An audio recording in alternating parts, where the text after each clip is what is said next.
El aprendizaje y la inclusión de los niños entre 10 y 13 años con TDAH puede verse afectado por la falta de interés y conocimiento respecto al trastorno por parte del sistema educativo tradicional, que impide el progreso escolar y el buen desarrollo social, por lo que se buscó potenciar el aprendizaje de forma cómoda, agradable y óptima.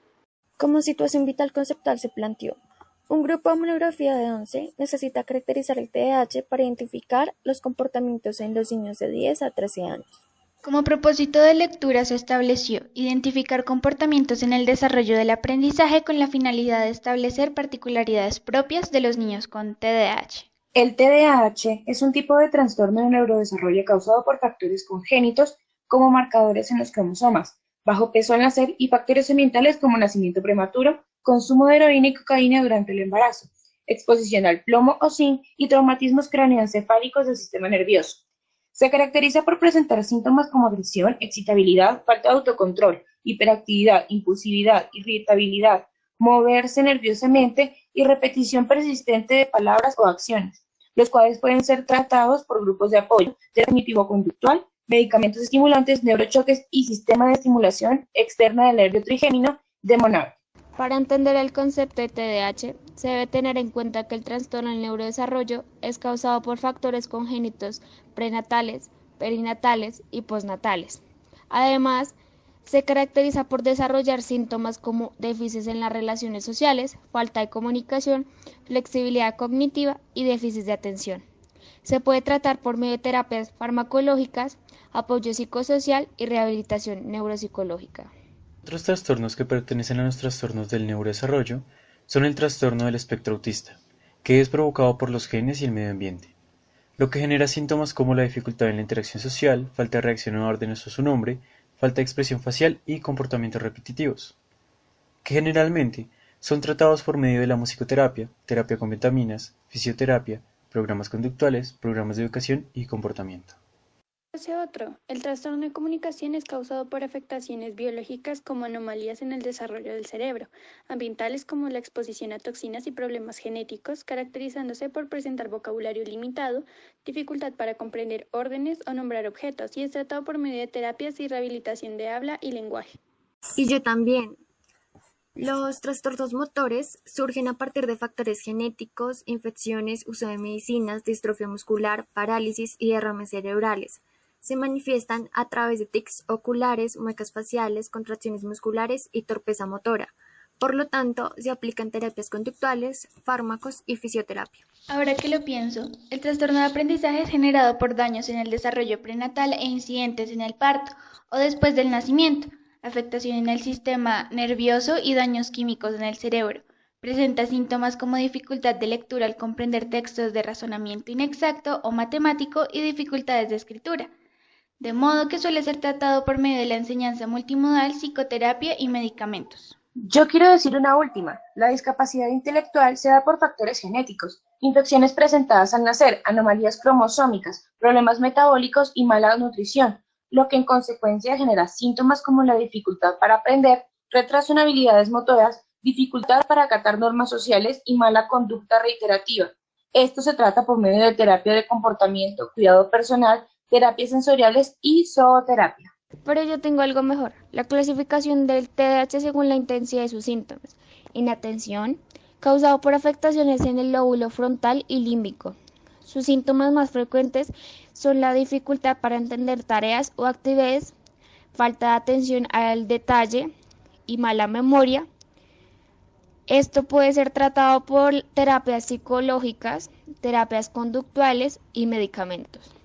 También se puede presentar con una intensidad hiperactiva impulsiva, causada por afectaciones en el sistema nervioso central y en la producción de dopamina y noradrenalina, por lo cual presenta síntomas tales como el desorden, impaciencia exagerada, no pensar antes de actuar, interrumpir a los demás y movimientos constantes, aunque puede ser tratado con terapias cognitivas, conductivas, neurochoques y medicamentos. Sin embargo, algunas veces este trastorno puede presentar ambas intensidades de sintomatología, denominado como TDAH combinado, causado por factores genéticos y ambientales o afectación durante el embarazo. Presenta síntomas como la hiperactividad, poco autocontrol, alteraciones del comportamiento, dificultad para mantener la atención y ansiedad, pero puede ser tratado con terapia psicológica, medicamentos y grupos de apoyo. Como situación vital procedimental se planteó: un grupo de monografía de 11 necesita conocer el procedimiento para diseñar nuevas metodologías de enseñanza que puedan implementar en el sistema educativo, que permitan un óptimo desarrollo académico de los niños con TDAH entre 10 y 13 años. Como propósito se estableció elaborar un método de enseñanza adecuado para niños de 10 a 13 años con TDAH para mejorar la calidad de vida a nivel escolar. Procedimiento para elaborar una monografía sobre la inclusión y el aprendizaje de niños con TDAH entre los 10 y 13 años. Para ello se necesita presaberes en lectores competentes, manual de monografía, grupo de trabajo y fuentes de información sobre el TDAH. Bueno, el primer proceso es escoger el equipo de trabajo, el cual se debe caracterizar por personas con el mismo interés de tema y se debe llevar a cabo la lectura del manual. Luego, se debe seleccionar información sobre el TDAH. Para ello, plantee preguntas que llenen el vacío de información y encuentre fuentes de texto científicos sobre el tema, para luego recuperar información pertinente y así obtener una información adecuada. Con ello se puede llevar a cabo el cuarto proceso, que corresponde a redactar los antecedentes del cuerpo textual. Para lograrlo, formule la pregunta problema y así plantee una hipótesis. Llegado a este punto, se debe decidir si la hipótesis responde a la pregunta problema. Si no responde la pregunta, se debe volver a plantear la hipótesis. Si sí la responde, continúa con la siguiente operación, que corresponde a redactar la introducción, teniendo en cuenta que tiene campo de estudio, método de investigación, una problemática, pregunta-problema, hipótesis, mención de recursos y finalidad del trabajo. Con una buena redacción del contenido, reanudando con el proceso, se construye el objetivo general y los objetivos específicos, según su tipo de idea. Para continuar con el proceso es necesario tomar una decisión basada en la estructura de los objetivos, teniendo en cuenta esto. Los objetivos tienen criterio, medio y fin. Si no tienen estos elementos, redacte de nuevo los objetivos. Por último, al responder la pregunta se podrá obtener los antecedentes del cuerpo textual redactados. Como quinto proceso, se debe elaborar los capítulos del marco teórico, comenzando con la elaboración del capítulo 1, 2 y 3, los cuales corresponden respectivamente a los textos conceptual, argumental y procedimental. Por último, elaborar el capítulo 4 y la metodología utilizada en el trabajo. Como sexto proceso importante se debe desarrollar el MLO. Para esto, plantee los preliminares de lectura conceptual, argumental y procedimental. Luego realice la respectiva matriz de cada marca semántica y modele cada mentefacto, teniendo en cuenta las reglas mentefactuales de cada uno y así tendrás finalizado el MLO. Como séptimo paso, se debe realizar el trabajo de campo. Antes de comenzar con las operaciones, se debe tener en consideración si se realizará trabajo de campo, si no, se debe continuar con el siguiente proceso. De ser sí, se debe continuar con la selección de la población que será estudiada. Luego se planteará y efectuará una encuesta relacionada con el tema, para así poder tabular y analizar los resultados y escribir las conclusiones. Para culminar el procedimiento se adjunta la bibliografía. Para esto se hace recopilación de las fuentes de datos utilizados y por último se añade el trabajo de investigación, obteniendo una monografía sobre la inclusión y el aprendizaje de niños con TDAH entre 10 y 13 años terminada.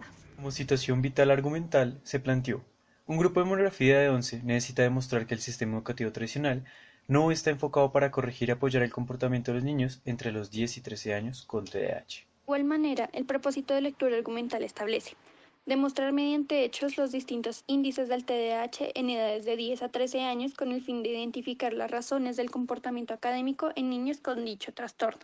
El monótono sistema educativo tradicional afecta fundamentalmente los procesos de inclusión y aprendizaje en niños con TDAH, en su desarrollo personal, motriz, educativo, formativo y cognitivo, entendiendo a trastorno como una alteración leve de la salud y utilizando el concepto de inclusión como poner algo o a alguien dentro de una cosa, de un conjunto o dentro de sus límites. Los docentes del sistema educativo tradicional carecen del conocimiento suficiente acerca de los síntomas variables como la impulsividad, hiperactividad y falta de atención de los niños con TDAH, afectando su desarrollo formativo, ya que en un sistema educativo tradicional los docentes no cuentan con una formación especializada sobre la información básica del trastorno, como las características comportamentales, impidiendo una adecuada evaluación, identificación y tratamiento del trastorno. Lo anterior es posible evidenciarlo en el capítulo 6 del trabajo de doctorado de Eder González Acosta. Además, como se menciona en el estudio de Anderson, Watt y Shanley 2017 denominado Ambivalent Attitudes About Teaching Children with Attention Deficit Hyperactivity Disorder, ADHD, Emotional and Behavioral Difficulties, Página 332-349, la falta de conocimientos de los profesores acerca del TDAH afecta negativamente al proceso de enseñanza-aprendizaje. De igual manera, las instituciones escolares ignoran las demandas de los padres sobre la implementación de los protocolos al alumnado con TDAH, como por ejemplo la detección y atención del trastorno, afectando su desarrollo formativo, según Victoria Sala, presidenta de AADH. Además, la interpretación inadecuada de los síntomas del trastorno genera fracaso escolar habitual, afectando su desarrollo formativo, según Ana Gil Lavado, abogada psicóloga infanto-juvenil de evaluación y tratamiento. Por otro lado, la falta de educación inclusiva del sistema educativo tradicional provoca generalmente problemas personales en niños con TDAH, como la falta de motivación y las dificultades para relacionarse, aumentando el índice de fracaso y frustración, ocasionando el consumo de drogas y alcohol. Esto se comprueba por medio del estudio de la Federación Española de Ayudas contra el Déficit de Atención e Hiperactividad, donde indican que el mal manejo de los síntomas de TDAH genera adicción a sustancias psicoactivas como medicamentos, alcohol y drogas, buscando un buen rendimiento en su trabajo o escuela. Asimismo, según el estudio realizado por el psiquiatra norteamericano Joseph Biderman, el 52% de los niños con TDAH presentan un trastorno por abuso de sustancias psicoactivas a temprana edad. Lo anterior es posible sustentarlo por medio de los estudios recopilados por Torri Linares en un artículo médico del 2012. Los adolescentes y adultos con TDAH recurren desesperadamente a las sustancias psicoactivas como el alcohol, con un 27.7%, cocaína, 42.2% y heroína, 48.9%, perjudicando su salud, aspectos sociales y económicos. Por consiguiente, en un sistema educativo tradicional, el insuficiente interés de los docentes dificulta considerablemente la aplicación de la diversidad en la educación, perjudicando la inclusión de los niños con TDAH, dado que afecta directamente en la incorporación social de los niños en el aula de clase. Esto se debe a que los síntomas usualmente son difíciles de tratar.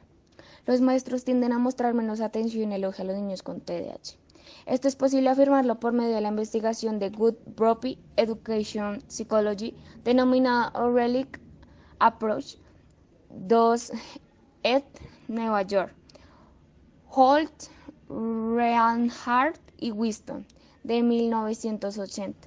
Lo anterior genera que los niños se vean afectados directamente por la actitud de sus maestros, pues según el estudio designado como trastorno de déficit de atención e hiperactividad en el salón de Eder González Acosta, agregado de la Universidad Complutense de Madrid, el 75% de los maestros aporta negativamente al bienestar educativo de los niños con TDAH, generando un déficit en la mayoría de sus necesidades. No obstante, otros afirman que el sistema educativo tradicional permite una mejor evaluación del avance cognitivo y actitudinal de los niños con TDAH, debido a su enfoque de manera central en el aprendizaje del alumno.